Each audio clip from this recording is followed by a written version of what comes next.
इस चैप्टर में हम लोग काफ़ी चीज़ें पढ़ चुके हैं, जैसे चार्ज की प्रॉपर्टीज हम लोगों ने पढ़ ली है, चार्ज की यूनिट्स, फिर कूलम्ब्स लॉ हम लोगों ने पढ़ लिया है, कूलम्ब्स लॉ के वेक्टर फॉर्म को हम लोगों ने स्टडी कर लिया है, कैसे वर्क करता है।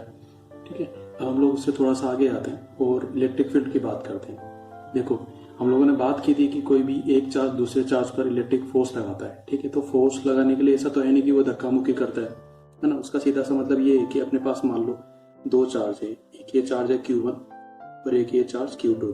Q1 Q2 पर फोर्स लगा रहा है, तो ये कैसा लगाता है? ये Q1 क्या करता है, अपने चारों ओर एक अपना रीजन बनाता है, अपने स्पेस बनाता है जहां पर इसका इफेक्ट फील किया जा सकता है। ठीक है, मान लो ये जो Q1 है, इसका इफेक्ट इस पेरीफेरी में फील किया जा सकता है। ठीक है, अब यदि Q2 को इस पेरीफेरी से बाहर रखेंगे तो Q2 पर Q1 के कारण से कोई फोर्स नहीं लगेगा, या फिर जो भी इलेक्ट्रिक फोर्स लग रहा होगा वो ऑलमोस्ट नेग्लिजिबल ही रहेगा। जब ये Q2 इस बाउंड्री पर आएगा या और फिर बाउंड्री के अंदर आएगा, तब Q2 पर Q1 का इफेक्ट लगने लगेगा, क्योंकि अब ये Q2 जो है इसके एरिया में आ गया। ये इसका मतलब है। तो वो रीजन Q1 के चारों ओर का वो रीजन जहां तक Q1 का इफेक्ट Q2 फील कर सकता है, उस रीजन को हम लोग बोलते हैं इलेक्ट्रिक फील्ड।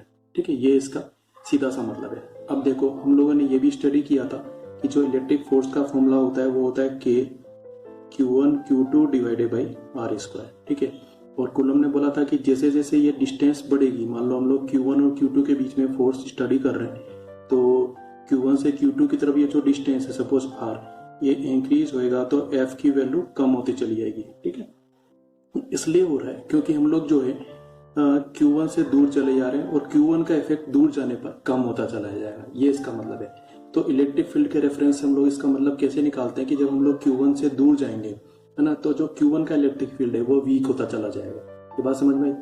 ठीक है, तो इस चीज को हम लोगों ने यहाँ पे लिख रखा है कि electric field is the region around a charge where another charge experiences electric force. ठीक है, जैसे ये Q2 या फिर कुछ और। ठीक है, और फिर लिख रखा है कि जब डिस्टेंस इंक्रीज होती है तो इलेक्ट्रिक फोर्स की वैल्यू कम होती है, तो उसी तरीके से इलेक्ट्रिक फील्ड की वैल्यू भी कम होती जाती है। ठीक, अब हम लोग ये नहीं बोलते कि इलेक्ट्रिक फील्ड कम है ज्यादा है, हम लोग इलेक्ट्रिक फील्ड को मेजर करने के लिए, मतलब ये बताने के लिए कि इलेक्ट्रिक फील्ड कितना पावरफुल है कितना वीक है, ये बताने के लिए हम एक डिफरेंट वर्ड यूज करते हैं जिसको हम लोग बोलते हैं इंटेंसिटी ऑफ इलेक्ट्रिक फील्ड। ठीक है, वैसे तो हम लोगों को जब कभी बोलेगा कि कैलकुलेट इलेक्ट्रिक फील्ड, तो उसका मतलब भी यही है कि हम लोगों को इलेक्ट्रिक फील्ड इंटेंसिटी कैलकुलेट करना है। ठीक है, और नहीं तो इसका मतलब ये होता है कि इलेक्ट्रिक फील्ड का मतलब तो रीजन हो गया, और इंटेंसिटी का मतलब ये हो गया कि कहाँ पर इलेक्ट्रिक फील्ड की कितनी वैल्यू है। ये बात समझ में? ठीक, अब इलेक्ट्रिक फील्ड इंटेंसिटी को मेजर करने के लिए या उसको क्वांटिफाई करने के लिए या उसकी वैल्यू बताने के लिए हम लोग उसको ऐसे बोलते हैं कि ये जो Q2 है, ठीक है, ये बहुत ज्यादा छोटा है। ठीक है ना, ये Q2 बहुत ज्यादा छोटा है और इसको हम लोग Q2 बोलने की जगह पर अब Q0 बोल देते हैं, और इसका नाम रख देते हैं हम लोग पॉजिटिव टेस्ट चार्ज। ये लाइन हम लोगों को ध्यान रखनी है, इसको हम लोग टेस्ट चार्ज भी कहते हैं, और इसका नाम होता है यूनिट पॉजिटिव टेस्ट चार्ज। ठीक है, इसको हम लोग पॉजिटिव रखते हैं। और दूसरा है कि ये बहुत ज्यादा छोटा होता है। क्यों? क्योंकि हम लोग खाली Q1 का इफेक्ट इस जगह पर देखना चाहते हैं, हम लोग Q0 के इफेक्ट में इंटरेस्टेड नहीं है। ठीक है, तो यदि ये Q0 बड़ा होगा तो क्या करेगा कि ये इस Q1 के इलेक्ट्रिक फील्ड को डिस्टर्ब करने की कोशिश करेगा। ऑब्वियसली इलेक्ट्रिक फील्ड का मतलब तो होता है खाली रीजन जहां तक Q1 की चल रही है। तो Q0 भी मान लो सपोज ऐसा पावरफुल इलेक्ट्रिक फील्ड बनाता है कि ये इसको वीक कर देता है या किसी तरीके से इस रीजन की जो क्वालिटी है या उसके इफेक्ट को डिस्टोर्ट कर देता है, तो फिर हम लोग इस जगह पर खाली Q1 के इफेक्ट को कैसे जज कर पाएंगे, है ना। तो इसलिए अब जो Q0 है वो बहुत ज्यादा छोटा माना जाता है। इसलिए हम लोगों ने यहाँ पर एक वर्ड लिख रखा है लिमिट Q0 टेंडिंग टू 0। ठीक है, ये जो लिमिट Q0 टेंडिंग टू 0, इसका सीधा सा मतलब ये है कि Q0 is very very very very very very small so that it is not affecting the electric field of charge Q1 in which we are interested. अब इसको आपस से पढ़ते हैं, इसको डिफाइन कैसे करते हैं। इसको डिफाइन ऐसे करते हैं कि electric field intensity at a point P, suppose this is the point P where we are interested. ठीक है, where we want to find out electric field due to this charge Q। ठीक, तो हम लोग इसको कैसे बोलेंगे, electric field intensity due to this charge Q at a distance R at point P is the force experienced by unit positive test charge situated at point P। ये बात समझ में वो कैसे हो रहा है, देखो यहाँ पर, है ना। इस Q2 की जगह पर मैं यहाँ पर लिख देता हूँ Q0। ठीक है, तो ये Q0 क्या कर रहा है, Q1 के फोर्स को फील कर रहा है। अब अपन है ना इस फोर्स को Q0 से डिवाइड कर देते हैं। तो क्यू नोट से क्यू नोट कैंसिल, तो मेरे पास में जो फॉर्मूला बन के आएगा वो कैसा बन के आएगा, K Q one divided by R square. अब इसके अंदर देखो इफेक्ट किसका आ रहा है, खाली क्यू वन का ही आ रहा है। तो इस क्यू नोट को यहाँ से हटाने के लिए हम लोगों ने इस फोर्स में क्यू नोट से डिवाइड किया था, ठीक। तो उसी चीज को ऐसे बोल दिया है, vector E is equal to vector F divided by Q naught, ठीक है। जैसे मान लो हम लोग ये करते हैं ना, वेलोसिटी की बात करते हैं, वेलोसिटी इक्वल टू होता है डिस्टेंस डिवाइडेड बाई टाइम। तो इसको डिफाइन कैसे करते हैं, डिफाइन करते समय यही तो बोलते हैं, velocity of A particle is the distance travelled by the particle per unit time, per unit time. तो जो वो यूनिट टाइम वर्ड है बस वही यहाँ पर यूज कर रखा है, ठीक है। तो electric force experienced by a charge, a unit positive test charge at a distance R is known as intensity of electric field. So we are writing vector E is equal to vector F upon Q naught, ठीक है। और क्योंकि Q naught is very very small तो हम लोग इसको यहाँ पर स्पेसिफाई कर रहे हैं, limit Q naught tends to 0, ठीक। ये नहीं भी लिखेंगे तो भी चलेगा, बस हम लोगों को इसका मतलब समझ में आना चाहिए। अब ये तो वेक्टर फॉर्म हो गया, क्योंकि फोर्स भी वेक्टर क्वांटिटी है और इलेक्ट्रिक फील्ड भी ऑब्वियसली वेक्टर क्वांटिटी होगा, ठीक। तो स्केलर फॉर्म में इसको कैसे लिखेंगे, ये वेक्टर वाले नोटेशन हटा देंगे, Q naught तो वेक्टर होता नहीं है, तो हम लोग सीधे सीधे लिख देंगे E is equal to F upon Q naught. F की वैल्यू जैसे मैंने यहाँ लिखी थी वैसे वैसे K Q zero upon R square होगी, क्यू जीरो से क्यू जीरो कैंसिल, तो अपने पास E कितना आएगा, K Q upon R square. So electric field due to a charge Q at a distance R is given by formula E is equal to K Q by R square. ये formula हम लोगों को याद रखना है और ये easily बार बार use करते हुए हम लोगों को याद हो जाएगा, ठीक। अब इस फॉर्मूले को हम लोगों को वेक्टर फॉर्म में लिखना है, तो कैसे लिखेंगे, वेक्टर फॉर्म में लिखने के दो तरीके हैं, एक तो आर केप वाला तरीका और दूसरा वेक्टर आर वाला तरीका। तो आर केप वाले तरीके में क्या करते हैं भाई, सीधे सीधे इसको हम लोग आर केप से मल्टीप्लाई कर देते हैं और नीचे कुछ भी चेंज नहीं करते। और जब हम लोग यहाँ पर आर केप की जगह वेक्टर आर यूज करेंगे तो आर स्क्वायर की जगह पर आर क्यूब लिखना पड़ेगा। याद है मैंने बताया था आर केप यूनिट वेक्टर होता है, तो R cap is equal to क्या हो जाएगा, vector R divided by R. तो ये आर यहाँ पर आर स्क्वायर से मल्टीप्लाई होके आर क्यूब हो जाएगा। तो हम लोगों को वेक्टर फॉर्म बोलता है, तो इन दोनों में से कुछ लिखना है, और अदरवाइज ये स्केलर फॉर्म है ही, ठीक है। तो यहाँ पर हम लोगों ने लिखा है कि electric field is vector quantity, ध्यान रखना है। अब वेक्टर क्वांटिटी है तो इसकी डायरेक्शन किस तरफ होगी ये हम लोगों को थोड़ा सा ध्यान रखना है। अब इसकी डायरेक्शन को इस तरीके से बताया जाता है कि कोई भी चार्ज ले लो, चाहे वो पॉजिटिव चार्ज है या नेगेटिव चार्ज है। हम लोग मान लो इस चार्ज में इंटरेस्टेड है, इसके इलेक्ट्रिक फील्ड की डायरेक्शन में इंटरेस्टेड है, तो इसके पास में हम लोग कोई पॉजिटिव चार्ज रखेंगे। कैसा चार्ज रखेंगे, पॉजिटिव चार्ज। नेगेटिव चार्ज से डायरेक्शन फाइंड आउट नहीं करते, ठीक है। अब इस पॉजिटिव चार्ज पर इसके कारण से मान लो इस डायरेक्शन में फोर्स लग रहा है, तो हम लोग बोलेंगे कि ये जो पॉइंट है, सपोज ये पॉइंट P है, तो इस पॉइंट P पर Q के कारण से जो इलेक्ट्रिक फील्ड है वो इस डायरेक्शन में है। मान लो ये नेगेटिव होता तो क्या होता भाई, ये होता -Q।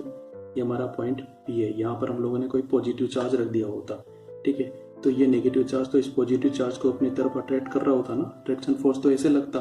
तो हम लोग ये बोलते हैं कि इस पॉइंट P पर -Q के कारण से जो इलेक्ट्रिक फील्ड है वो इसी की तरफ है।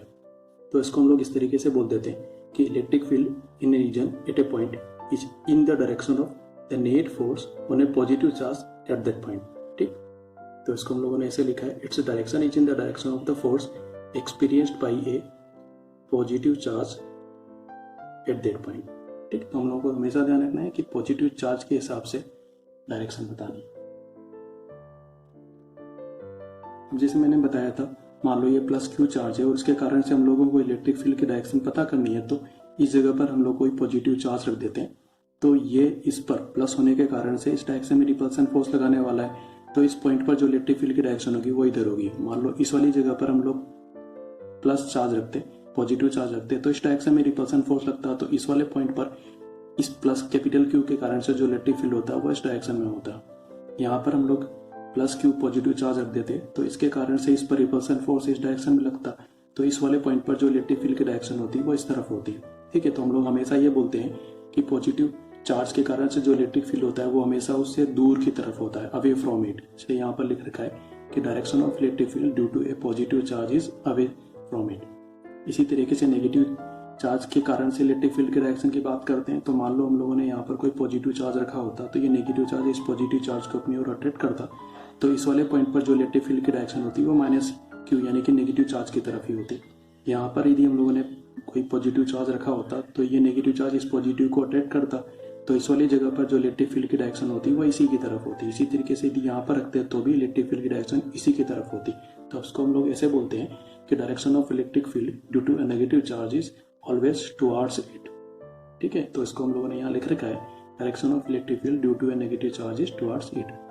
इसको थोड़ा सा डिफरेंट तरीके से भी बोला जाता है, इसको मैंने आगे की स्लाइड में लिख रखा है और उसको चलो हम लोग यही समझ लेते हैं। जब बात उठी गई है तो यही समझते हैं। मान लो मेरे पास में ये प्लस कैपिटल क्यू चार्ज है और उसके चारों ओर इलेक्ट्रिक फील्ड है। सपोज इस रीजन में इलेक्ट्रिक फील्ड है, तो ये जो रीजन होगा ना ये स्फेरिकल होगा। ठीक है, और ये प्लस क्यू चार्ज इसके सेंटर पर रहेगा। ठीक, अब हम लोग क्या कर रहे हैं कि इस जगह पर कोई प्लस क्यू नोट रख देते हैं। क्यू नोट तो वैसे भी पॉजिटिव ही माना जाता है, यूनिट पॉजिटिविटी चार्ज। अब हम लोग इस वाली जगह पर इलेक्ट्रिक फील्ड की डायरेक्शन इस प्लस क्यू के कारण से निकालेंगे, तो ये तो रिपेल करेगा। इसका मतलब है कि ये डायरेक्शन इस तरह से बाहर की तरफ होगी। यहाँ कहीं पर रखते तो फिर से रिपेल ही करता ऐसे, यहाँ कहीं पर रखते तो फिर से रिपेल करता ऐसे, यहाँ कहीं पर रखते तो फिर से रिपेल करता। इस तरीके से होता, जहाँ कहीं भी रखोगे बस रिपल्सन की डायरेक्शन में होगा इलेक्ट्रिक फील्ड। यहाँ रख दो, यहाँ रख दो, कहीं पर भी रखो। अब ये देखो, ये जो अपने पास एरो बने ये सब कैसे बन रहे हैं? ये एक तरीके से ये जो स्फेयर बना है ना, इसके रेडियस की तरह ही वर्क कर रहे हैं। और क्या, तो हम लोग ये बोल देते हैं कि direction of electric field due to a positive charge is radial. ये वर्ड हम लोग यहाँ पर काम में लेते हैं। रेडियल का मतलब यही हो जाता है कि अलोंग द रेडियस। ठीक है, and is away from the plus Q charge. और नेगेटिव चार्ज के लिए क्या बोल देंगे कि direction of electric field is radial and is towards the negative charge. ठीक है, तो इस चीज को हम लोगों ने नेक्स्ट स्लाइड में लिखा हुआ है, मैं बता दूंगा। तो फिलहाल ये समझने वाली बात है, इसको समझ लो, रटने की जरूरत नहीं है। अभी जो इलेक्ट्रिक फील्ड है इसकी यूनिट्स होती हैं, दोनों पॉपुलर यूनिट्स हैं, एक तो न्यूटन पर कूलम और दूसरी वोल्ट पर मीटर। तो न्यूटन पर कूलम तो हमारे पास में इस वाले फॉर्मूले से आ रहा है, E is equal to F/Q वाले फॉर्मूले से आ रहा है भाई। ठीक है, और वोल्ट पर मीटर ये आगे आ जाएगा। इलेक्ट्रिक फील्ड का एक और फॉर्मूला होता है V डिवाइडेड बाई D, ये होता है potential difference divided by distance. तो उस वाले फॉर्मूले के हिसाब से वोल्ट पर मीटर आ रहा है। तो दोनों ही यूनिट्स हम लोगों को ध्यान रखनी है, दोनों पॉपुलर है। अब हालांकि इलेक्ट्रिक फील्ड हम लोगों ने due to a point charge calculate कर लिया है, पर क्योंकि बुक में एक अलग से टॉपिक है तो हम लोग उसको फिर से पढ़ते हैं और इसको वेक्टर फॉर्म में भी लिखते हैं। तो हमारा नेक्स्ट टॉपिक है electric field due to a point charge. ठीक है, पॉइंट चार्ज कौन सा? ये वाला प्लस कैपिटल क्यू। तो मान लो ये हमारा एक्स एक्सिस है, ये वाई एक्सिस है, ये हमारा ओरिजिन है। ठीक है, तो प्लस क्यू जहां पर रखा हुआ है उस पॉइंट का पोजीशन वेक्टर कितना है? Vector r1। इस वाली जगह पर मान लो ये पॉइंट है, इसका नाम P है। इस वाली जगह पर हम लोगों को इलेक्ट्रिक फील्ड कैलकुलेट करना है, तो इस पॉइंट P का जो पोजीशन है वेक्टर है वो वेक्टर r2 है। ठीक है, तो इस पॉइंट P की डिस्टेंस तो हम लोग प्लस क्यू से निकालेंगे क्योंकि इसके इफेक्ट को स्टडी कर रहे हैं। ठीक है, तो इसकी डायरेक्शन प्लस कैपिटल क्यू से P की तरफ होगी, इसलिए हम लोगों ने एरो यहाँ लगा रखा है। और क्योंकि डायरेक्शन को 1 से 2 की तरफ मेजर कर रहे हैं तो इसको लिख रखा है r12 फिर वेक्टर। अब डेफिनेशन के हिसाब से हम लोग इस वाली जगह पर एक unit positive test charge Q naught रख देते हैं। ठीक है, तो यहाँ पर हम लोग फोर्स की वैल्यू निकालेंगे और उसमें क्यू नोट डिवाइड कर देंगे। तो हम लोग क्या लिखेंगे? Vector E is equal to vector F/Q naught. Vector F की वैल्यू हम लोग यहाँ पे रख देंगे। और क्योंकि इस चीज को मैं पहले कैलकुलेट कर चुका हूँ तो मैं इसको दोबारा नहीं लिख रहा हूँ, डायरेक्ट लिख रहा हूँ कि vector E is equal to KQ/R² और साथ में R के, या फिर KQ/R³ इंटू वेक्टर R। ये दोनों डिफरेंस ध्यान रखना है। स्केलर फॉर्म में हम लोग ये हटा देते हैं, R³ को हटा देंगे। ठीक है, ऐसा नहीं कि यहाँ वेक्टर R ही हटा दिया, वेक्टर R हटेगा तो एक R और यहाँ से हटेगा, ध्यान रखना है। तो स्केलर फॉर्म में ये हो जाएगा E is equal to KQ/R²। So electric field due to a point charge at a distance R is given by E is equal to KQ/R²। ठीक है, तो यहाँ पर देख लो अभी R बढ़ेगा तो E की वैल्यू कम होती जाएगी। ठीक है, तो जब कभी ऐसा ग्राफ आता है तो ये इसका ग्राफ कुछ इस तरीके से होता है, ऐसे डिक्रीजिंग। ठीक है, R इधर है और ये इलेक्ट्रिक फील्ड ऐसे वाई एक्सिस पर है। ठीक है, तब ये जो वेक्टर फॉर्म है इसको हम लोग और डिटेल फॉर्म में लिखने की कोशिश करते हैं। तो R की जगह पे ये जो R लिखा है इसकी जगह पर R12 लिख देते हैं। तो हमारे पास में वेक्टर फॉर्म में वेक्टर E इक्वल हो जाएगा KQ/R12 स्क्वायर R12 के। और जब हम लोग वेक्टर R वाले फॉर्म में लिखेंगे तो KQ/R12 वेक्टर R12। अभी जो वेक्टर R12 है इसको हम लोग R2 और R1 के फॉर्म में कैसे लिखेंगे? बाद वाला माइनस पहले वाला, यानी कि vector R2 minus vector R1। तो ये हो जाएगा E is equal to KQ divided by modulus vector R2 minus vector R1 square और R12 के। और वेक्टर R12 के फॉर्म में कैसे हो जाएगा? इसकी जगह पर vector R2 minus vector R1 लिख देंगे। ये डिफिकल्ट नहीं है, बस एक बार समझ लिया तो ये बहुत ज़्यादा ईजी है, इनको रटने की जरूरत नहीं है। ठीक है, हमारे क्वेश्चन इन पे बनते हैं, हमारे क्वेश्चन इन पे बनते हैं, हमारे क्वेश्चन इन पे बनते हैं, इन पे बनते हैं, डायरेक्शन पे बनेंगे, इस तरीके से।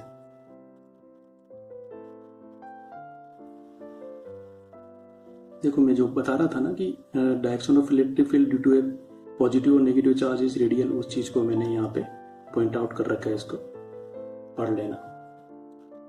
अब देखो इलेक्ट्रिक फील्ड क्योंकि वेक्टर क्वांटिटी है, जैसे इलेक्ट्रिक फोर्स के लिए हम लोग नेट इलेक्ट्रिक फोर्स कैलकुलेट कर रहे थे किसी रीजन में, वैसे ही किसी जगह पर हम लोगों को नेट इलेक्ट्रिक फील्ड कैलकुलेट करना है, तो कैसे करते हैं, है ना। देखो हमारे पास में मान लो Q1 Q2 Q3 ये 3 पॉजिटिव चार्ज हैं, और यहाँ पर कोई पॉइंट ए है जहाँ पर हम लोगों को इन तीनों के कारण से नेट इलेक्ट्रिक फील्ड निकालना है।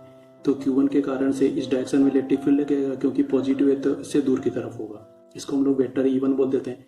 Q2 के कारण से इस डायरेक्शन में इलेक्ट्रिक फील्ड लगेगा वेक्टर E2, और Q3 के कारण से इस डायरेक्शन में लगेगा। तो ये तीनों क्योंकि वेक्टर है, तो जब हम लोगों को ए पर नेट इलेक्ट्रिक फील्ड निकालना होगा तो तीनों का वेक्टर सम करना पड़ता है, ठीक है। तो vector E net is equal to कितना हो जाएगा, vector E1 plus vector E2 plus vector E3। So the electric field due to different charges at a point is given by the vector sum of the individual electric fields acting at that point।